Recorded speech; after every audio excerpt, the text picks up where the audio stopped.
Hi everyone, in front of me I've got Motorola Moto G71 5G, and let me share with you how to allow unknown sources on this device. So first of all, let's enter the settings, and here on the third position we've got apps and notifications, so let's enter.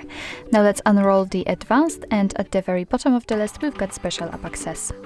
Here we have to find install unknown apps, and as you can see here we've got the list of apps which are allowed or not allowed to install something.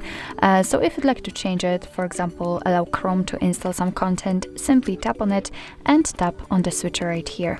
Now we can go back, and as you can see, from now on the Chrome is allowed to install some content, but be aware that you're doing it on your own responsibility. Usually third-party apps aren't verified by the developer, so you may put your data and actually whole device at risk, so remember about that. Of course it will work the same with all other apps, and you can turn off the permission whenever you want to, and just tap on Chrome again and tap on the switcher here. And after getting back, you can see that the Chrome is not allowed. So actually this is it. This is how to allow unknown sources in your Motorola Moto G71 5G.